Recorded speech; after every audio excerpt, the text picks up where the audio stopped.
শিক্ষার্থী বন্ধুরা, যারা 2016 ইংরেজি পরীক্ষা দিতেছো, এসএসসি পরীক্ষার্থীদের জন্য শুভ কামনা করে আমার আজকের টিউটোরিয়াল জ্যামিতি সংক্রান্ত।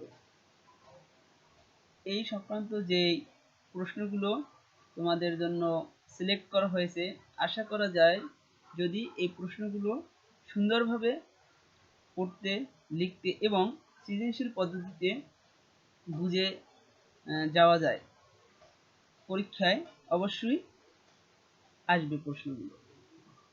তো আমাদের পড়তে হবে, সুন্দরভাবে পড়তে হবে। এর একটা সাজেশন আমি এখন দিতেছি। প্রথম হলো জ্যামিতি। ত্রিভুজ। প্রথম বইয়ের ভিতরে যেগুলো আছে ত্রিভুজ সম্পর্কে আমি এখন বলতেছি। প্রথমত হইল 107 পৃষ্ঠার জ্যামিতি যে সংক্রান্ত যা আছে, প্রথম জ্যামিতির মূল বিষয়গুলো, জ্যামিতি কি, এগুলো আমরা পড়বো। কারণ দেখা যাচ্ছে যে সৃজনশীলে প্রশ্নের ভিতরে কয়ের অ্যান্সারে অনেক সময় এগুলো আসতে পারে, সেজন্য এগুলো আমরা সুন্দরভাবে পড়ে রাখবো। এরপরে উপপাদ্য যেইগুলো আমাদের পড়তে হবে, প্রথমত হইল 16 পিথাগোরাসের উপপাদ্য যেটা রয়েছে, ওটা আমরা খুব সুন্দরভাবে পড়বো। 119 নম্বর পৃষ্ঠাতে এই উপপাদ্যটা রয়েছে।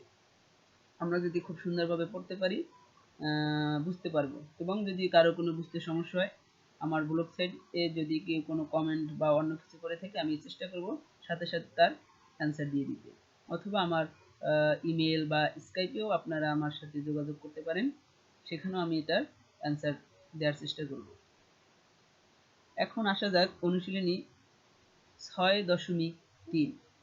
এ থেকে আমাদের যে জ্যামিতিগুলো খুব সুন্দরভাবে পড়তে হবে অনুশীলনী থেকে 8, 11, 17, 15, 18 এবং 20।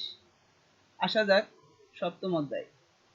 সপ্তম অধ্যায় থেকে যেটা আমরা পড়ব সেগুলো হলো, প্রথমত সপ্তম অধ্যায় থেকে বিভিন্ন শ্রেণীর চতুর্ভুজ, আয়তন, বর্গ, রম্বস এর সারসংক্ষেপ পড়ে যাব।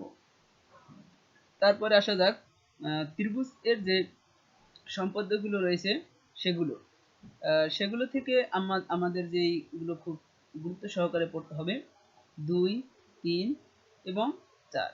অনুশীলনী থেকে অনুশীলনী 7.1 থেকে 1-এর ক, গ এবং চ, 2-এর ঘ, চ।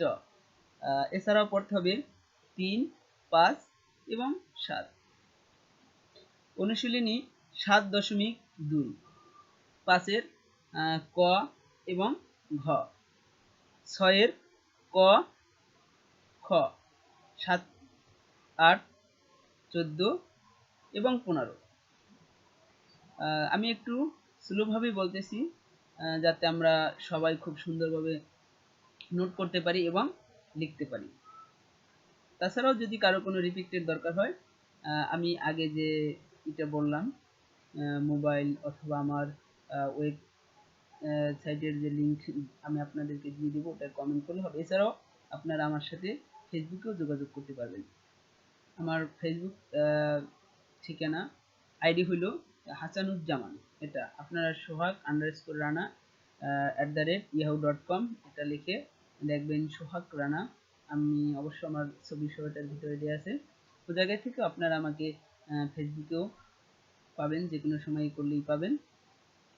অবশ্য রাত্রে করলে ফ্রি থেকে ওই সময় ভালো হয় করলে। এরপরে দেখা যাচ্ছে বৃত্ত।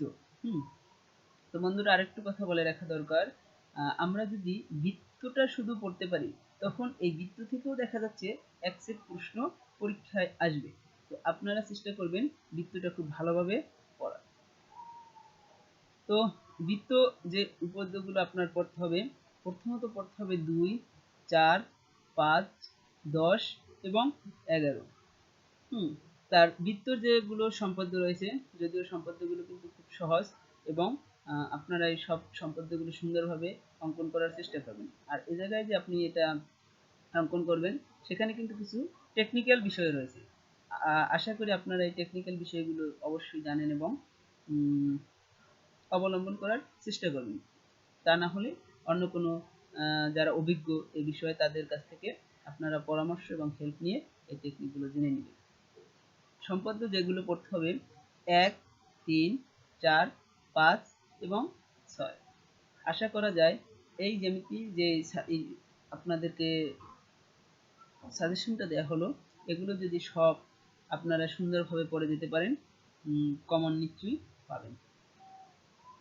আর আরও যদি কোনো সাবজেক্ট, অন্যান্য যে সাবজেক্টগুলো রয়েছে, আমি আমার পরবর্তী টিউটোরিয়ালে এগুলো আলোচনা করব এবং পরবর্তী টিউটোরিয়ালের ভিতরে গণিতের অন্যান্য যে চ্যাপ্টারগুলো রয়েছে সে সম্পর্কেও টিউটোরিয়াল করে আপনাদেরকে আমি দিয়ে দিব। এবং অন্য সাবজেক্টের, যেমন বিশেষ করে সায়েন্সের যে সাবজেক্টগুলো রয়েছে সেগুলোর টিউটোরিয়াল পেতেও আপনারা আমার যে টিউটোরিয়াল ধারাবাহিকভাবে এগুলো দেখতে থাকবেন। আশা করা যায় এগুলো পড়লে আপনারা নিশ্চয়ই খুব সুন্দর অ্যান্সার করে আসতে পারবেন। সবাইকে ধন্যবাদ।